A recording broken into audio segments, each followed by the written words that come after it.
2022년 3월 23일 수요일 새벽기도에 오신 성도님들 주님의 이름으로 환영합니다. 오늘 함께 나눌 말씀은 구약성경 레위기 14장 1절에서 20절 말씀입니다. 레위기 14장 1절에서 20절 말씀입니다. 제가 봉독하겠습니다.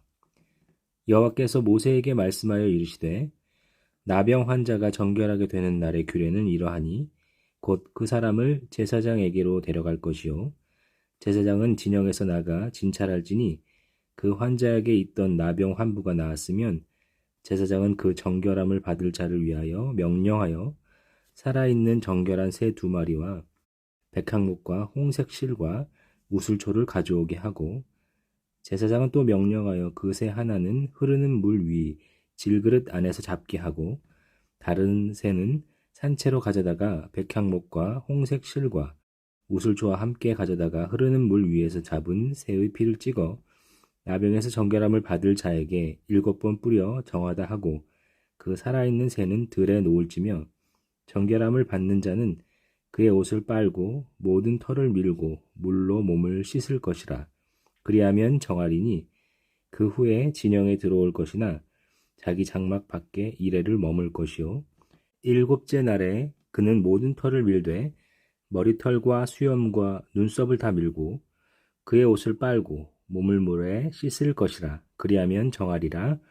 8째 날에 그는 흠 없는 어린 수양 2마리와 1년 된 흠 없는 어린 암양 1마리와 또 고운 가루 10분의 3 에바에 기름 섞은 소재물과 기름 한 록을 취할 것이요 정결하게 하는 제사장은 정결함을 받을 자와 그 물건들을 회막문 여호와 앞에 두고 어린 숫양 1마리를 가져다가 기름 한 록과 아울러 속건제로 들이되 여호와 앞에 흔들어 요제를 삼고 그 어린 숫양은 거룩한 장소 곧 속죄제와 번제물 잡는 곳에서 잡을 것이며 속건제물은 속죄제물과 마찬가지로 제사장에게 돌릴지니 이는 지극히 거룩한 것이니라.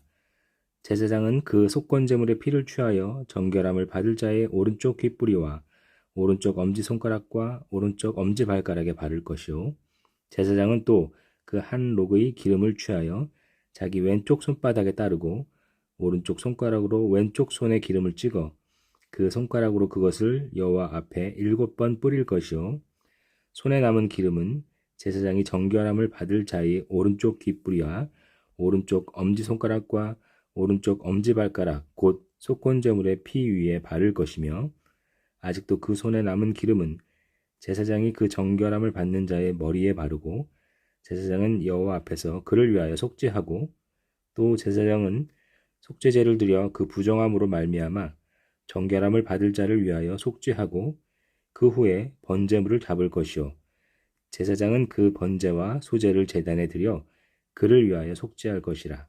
그리하면 그가 정결하리라. 아멘. 레위기 13장 14장은 나병 환자의 정결 규례를 기록하고 있는데 13장은 나병의 진단과 처리를 다루고 14장은 나병에서 나았을 때 드리는 정결 규례를 다루고 있습니다. 말씀의 내용을 살펴보기 전에 나병에 대한 정확한 정의를 내려야 합니다. 왜냐하면 한글 성경에서는 나병이라고 되어 있지만 우리가 아는 한센병을 가리키는 것으로 오해할 수 있기 때문입니다. 나병으로 번역된 히브리어 원어가 특정한 질병을 지칭하는 단어가 아니기도 하고요. 이 질병이 사람에게만 생기는 것이 아니라 의복이나 집에도 생긴다고 했기에 좀 더 포괄적인 의미에서 피부에 발생하는 전체 질병이라고 정의하는 게 좋을 것 같습니다. 그런데 이 병은 간단한 병이 아닌 것은 분명했습니다. 민수기 12장을 보면 모세를 비방해서 벌을 받은 미리암이 나병에 걸렸는데 12절에서 죽어서 나온 자 같다고 그렇게 기록되어 있습니다. 왜냐하면 살이 반이나 썩었기 때문에 죽은 사람 같다고 할 정도로 이 나병이라는 질병은 매우 심각한 병을 통칭하는 말로 볼 수 있습니다. 그리고 이 병에 걸린 상황에서는 여러 격리 과정을 두었기 때문에 이 전염되었던 것으로도 확인됩니다.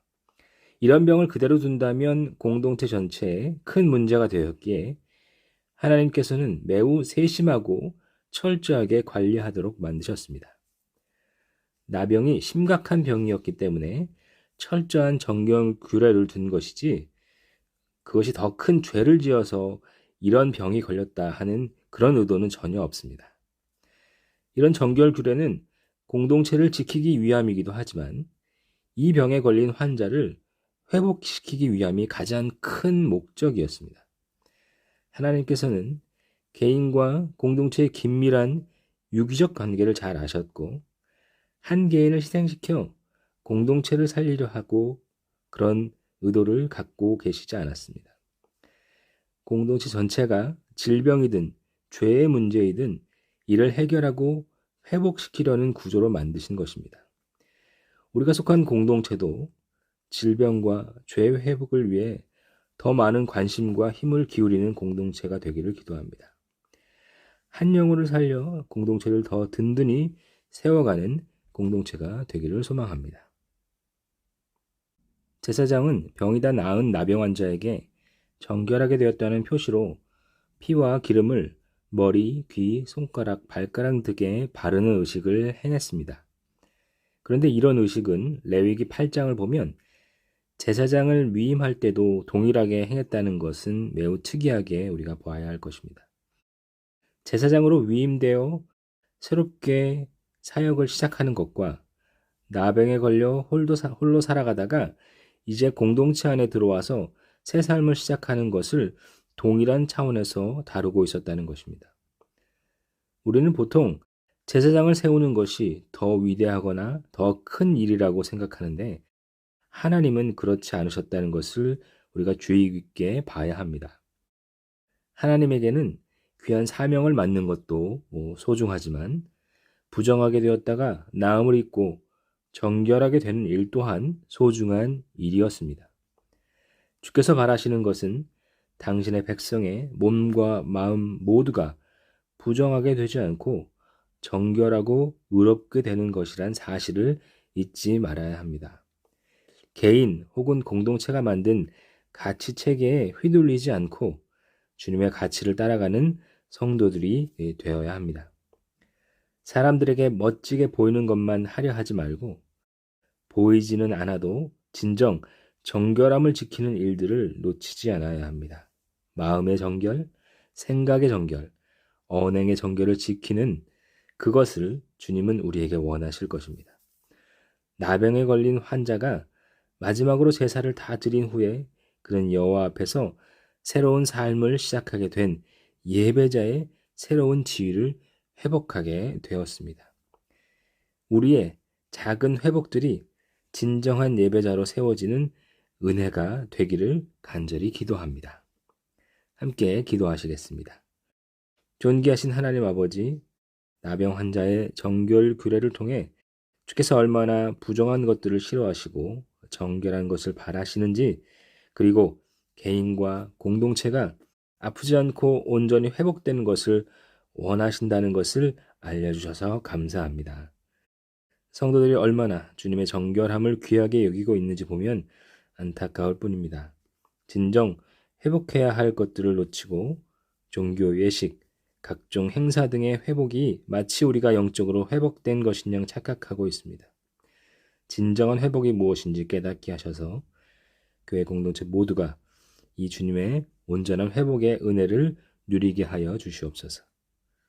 간절히 바라옵기는 지금 우리를 위협하는 코로나 바이러스도 멸하여 주셔서 우리 모두에게 기쁨의 회복을 주시옵소서.